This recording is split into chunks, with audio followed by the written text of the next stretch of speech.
என் அன்பு குழந்தையே, இன்று உன் அப்பன் கருப்பண்ணசாமி உன்னுடைய இல்லத்திற்கே வந்து அமர்ந்து விட்டேன்.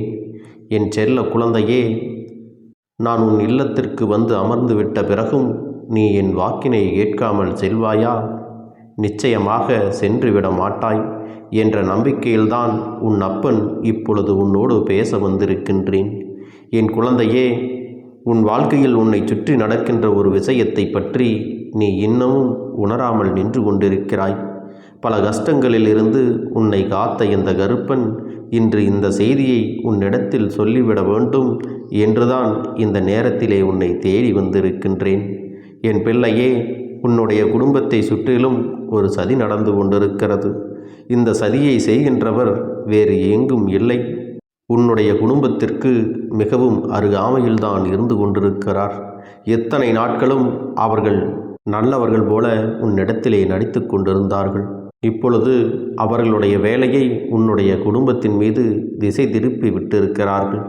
என் செல்லமே, ஒரு சிறிய சத்தம் உன் வீட்டில் கேட்டுவிட்டால் போதும், அவர்களுடைய செவிகள் அப்படியே உன் இல்லத்தை நோக்கி வந்து விடுகிறது.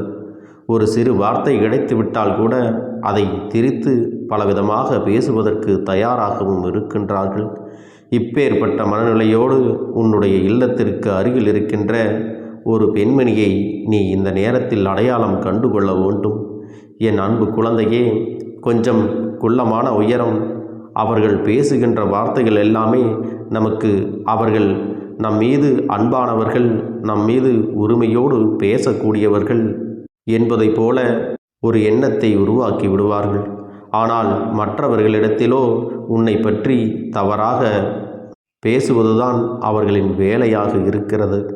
அது மட்டுமல்ல, படிப்பு அவர்களிடத்தில் அதிகமாக இல்லை என்றாலும் கல்வி சம்பந்தமான எந்த விஷயங்களை சொன்னாலும் அவர்களுக்கு அத்தனை எளிதாக புரிந்து விடாது. ஆனால் அடுத்தவர்களின் கதை, அடுத்தவர்களின் வாழ்க்கை என்று வேறு எதையாவது பற்றி அவர்களிடத்தில் சொன்னால் மட்டும் அது தெளிவாக புரிந்துவிடும். இப்படிப்பட்ட மனநிலையை கொண்ட ஒருவர் உன் இல்லத்தின் அருகில் இருந்து கொண்டு உன் இல்லத்தில் நடக்கின்ற அத்தனை விஷயங்களையும் நோட்டமிட்டு கொண்டிருக்கிறார்கள்.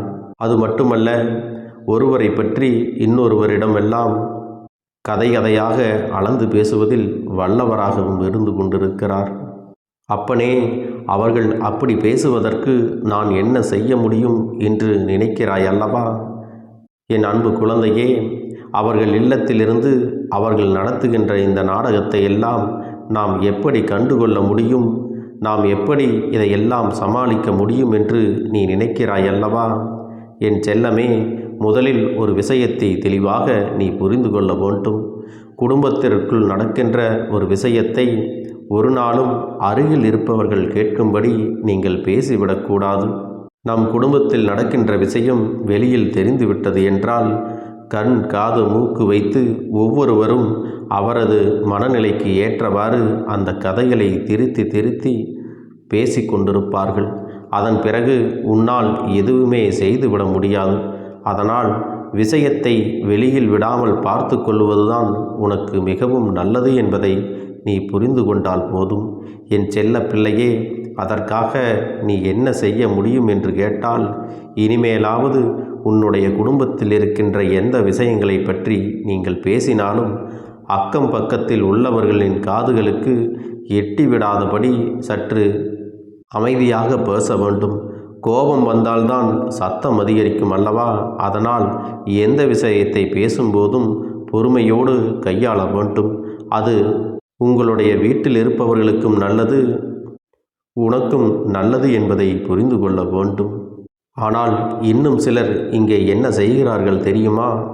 தங்களுடைய உணர்ச்சிகளை எல்லாம் கட்டுப்படுத்த முடியாமல் மற்றவர்கள் இருக்கிறார்கள் என்று கூட பார்க்காமல் உணர்ச்சி வசப்பட்டு தன்னோடு இருப்பவர்களின் மனதினையும் சேர்த்து காயப்படுத்தி விடுகிறார்கள்.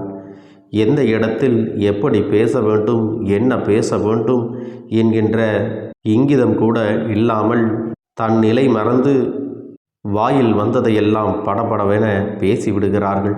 இதுவெல்லாம் தவறு என்பதை இவர்களுடைய பேச்சுகள் மற்றும் பிரித்து கூறக்கூடிய அந்த போலியான விஷயங்களை வைத்தும் உங்களுக்கு வரக்கூடிய அவமானங்களை வைத்தும் நீங்களாகவே இனி தெரிந்து கொள்ள வேண்டும். என் செல்லமே, எப்பொழுதுமே நீ மற்றவர்களை பற்றி சிந்தனைகளோடு இருந்துவிட முடியாது. அது ஒரு வகையில் உண்மைதான். ஆனால் அவர்களை பற்றிய சிந்தனை உனக்கு இல்லாமல் இருந்தாலும் உன்னுடைய சிந்தனைகள் அவர்களுக்கு இல்லாமல் ஆக்க வேண்டிய கடமையும் உனக்கு இருக்கிறது அல்லவா? என் பிள்ளையே, இன்று இந்த அப்பன் உன்னுடைய வாழ்க்கையில் செய்து கொடுக்கின்ற ஒரு விஷயமானது இனி ஒரு நாளும் யாரும் உன்னுடைய வாழ்க்கையில் உனக்கு கெடுதல் செய்ய நினைத்து விடக்கூடாது என்பதில்தான் இருக்கிறது. என் அன்பு பிள்ளையே, யாரோ ஒருவர் செய்த செயலுக்காக நீ மனவேதனைப்பட்டதோடு மட்டுமல்லாமல் இந்த வாழ்க்கையை பற்றி அதிக கவலையும் கொண்டு விட்டாய் அல்லவா? என் செல்லமே, உன்னுடைய கவலை எதை சுற்றி இருந்தாலும் சரி, இனிமேலும் இந்த வாழ்க்கையை பற்றிய கவலை உனக்கு வேண்டாம். ஏன் தெரியுமா? உனக்கு இது போன்ற கஷ்டங்களை கொடுக்கின்றவர்கள் இதுபோன்று வேதனைகளை கொடுக்க வேண்டும் என்று நினைத்து உன்னுடைய குடும்பத்தை எந்நாளும் உத்து பார்த்து கொண்டிருப்பவர்களின் இல்லத்தில் அவர்கள் நினைத்து பார்க்க முடியாதபடி ஒரு பிரச்சனை வரப்போகின்றது. அது மற்றவர்களின் வாயில் வந்து விழத்தான் போகிறது. அப்பொழுதுதானே தெரியும், தான் மற்றவர்களுக்கு இது போன்று ஒரு காரியத்தை செய்திருக்கக்கூடாது, அவர்களுக்கும் இது போன்று வந்துவிட்டது என்று அவர்களாகவே இதையெல்லாம் உணரப் போகின்றார்கள். இதைவிட அவர்கள் புரிந்து கொள்ள நல்ல ஒரு சந்தர்ப்பம் என்றுமே கிடைத்து விடாது. அந்த கஷ்டத்தை அவர்களும் தன் வாழ்க்கையில் உணர்ந்தால்தான் அதை நிச்சயமாக புரிந்து கொண்டு திருந்திக் கொள்வார்கள். அப்பொழுதும் திருந்தவில்லை என்றால் மேலும் மேலும் அவர்கள் வாழ்க்கையில் நடக்க இருப்பதை யாராலும் காப்பாற்ற முடியாது. எத்தனை தெய்வங்களை வணங்கினாலும் அது நடக்கப் போவது இல்லை என்பதுதான் நிதர்சனமான உண்மை. என் தங்கமே, அதனால் இன்று உனக்கு ஒருவர் வேதனை கொடுத்து விட்டார்கள் என்று நினைத்து நீ மனம் நொந்து போவதை நிறுத்திவிட்டு இனி எப்பொழுதுமே உன்னுடைய வாழ்க்கையில் எல்லாமே இனி நன்மையாகவே நடக்கும் என்பதை புரிந்து கொண்டால் போதும்.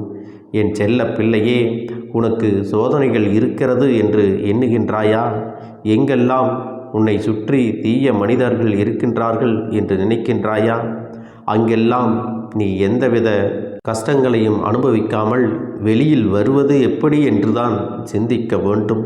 உனக்குள் இருக்கின்ற எண்ணங்களையும் உணர்வுகளையும் நீ அப்படியே வெளிக்கொண்டு வந்து விடக்கூடாது. நீ எளிதாக மற்றவர்களிடம் உன் வாழ்க்கையை பற்றி பேசும் பொழுது அவர்கள் அதனை தனக்கு கிடைத்த கதையாக எண்ணிக்கொண்டு 4 பேரிடம் சொல்லி சிரிக்க காத்து கொண்டிருக்கிறார்கள். இது போன்ற ஒரு சூழ்நிலையை நீ எப்பொழுதும் யாருக்கும் உருவாக்கி கொடுத்து விடாதே. அவரவர் படுகின்ற கஷ்டங்களுக்கான பலனை நிச்சயமாக அவர்கள் அனுபவித்துதான் ஆக வேண்டும் என்று விதி இருக்கும் பொழுது உனக்கு செய்கின்ற துரோகத்திற்கான பலன்களையும் அவர்கள் நிச்சயமாக அனுபவிக்கத்தான் போவார்கள். என் அன்பு குழந்தையே, உன் வாழ்க்கையில் இது நாள் வரையிலும் நடந்ததெல்லாம் நடந்ததாகவே இருக்கட்டும். அவர்கள் கொடுத்த கஷ்டங்கள் எல்லாம் கஷ்டங்களாகவே இருக்கட்டும். அவர்களுக்கான நல்ல பாடத்தை இந்த அப்பன் நானே புகட்டிவிடப் போகிறேன். அப்பன் கொடுத்த தண்டனைக்கு பிறகுதான் அடுத்தவர்கள் வீட்டின் பிரச்சனைகளை எல்லாம் எதற்காக இப்படி பேசினோம், எதற்காக இப்படி திருத்தி கூறி அவர்களுக்கு ஒரு அவப்பெயரை ஏற்படுத்தினோம் என்பதையெல்லாம் அவர்கள் தன்னுடைய குடும்பத்தில் வரக்கூடிய பிரச்சனைகளிலிருந்து தெரிந்து கொள்ளப் போகிறார்கள். அதன் பிறகு மற்றவர்களுடைய குடும்பத்தில் இருக்கக்கூடிய விஷயங்களை எல்லாம் வெளியில் சொல்லவே பயந்துதான் போவார்கள். தன்னுடைய குடும்பத்திலேயே நிலைமை சரியில்லாத போது எப்படி அவர்கள் அடுத்தவர்கள் குடும்பத்தை பற்றி பேசிவிட முடியும்? அந்த நேரத்திலே யாராவது, நீ மட்டுமல்ல வேறு யாராவது ஒருவர் மற்றவரை பற்றி பேசினாயல்லவா, இப்பொழுது உனக்கு என்ன கிடைத்திருக்கிறது என்று பார். அதற்கெல்லாம் தண்டனையாகத்தான் உனக்கு இந்த சூழ்நிலை வந்திருக்கிறது. இனியாவது திருந்திக்கொள் என்று எடுத்து கூறும் பொழுது அவர்களாகவே கூனி குறுகி போய் நிற்கத்தான் போகிறார்கள். என் செல்ல பிள்ளையே, இனி இப்படிப்பட்ட மனிதர்களை எல்லாம் நீ சரியாக அடையாளம் கொண்டு கடந்து வந்து விட்டால் போதும். உன் குடும்பத்தின் மீது யாருடைய கண் திருஷ்டிகளும் யாருடைய தலையீடும் வராமல் எளிமையாக பாதுகாத்து கொள்ளலாம். அதனால் என் அன்பு குழந்தையே, நீ கவனமுடனும் எச்சரிக்கையுடனும் இல்லத்தில் பேசினாலும் சரி, வெளியில் பேசினாலும் சரி, யார் செவிகளுக்கும் எட்டாதபடி உனக்கு யாரிடத்தில் பேச வேண்டுமோ அவர்களுக்கு மட்டும் கேட்டால் போதும் என்கின்ற எண்ணத்தோடு நீ நடந்து கொள்ள வேண்டும். என் பிள்ளையே, இதை சரியாக செய்யும் பொழுது இனி இவர்களால் உன் வாழ்க்கையில் எதையும் செய்துவிட முடியாது. அடுத்தவர்களை ஏளனம் செய்தால் அது மீண்டும் தனக்கே திரும்ப வரும் என்பதை புரிந்து கொள்ளக்கூடிய காலகட்டத்தில் அவர்கள் நின்று கொண்டிருக்கிறார்கள்.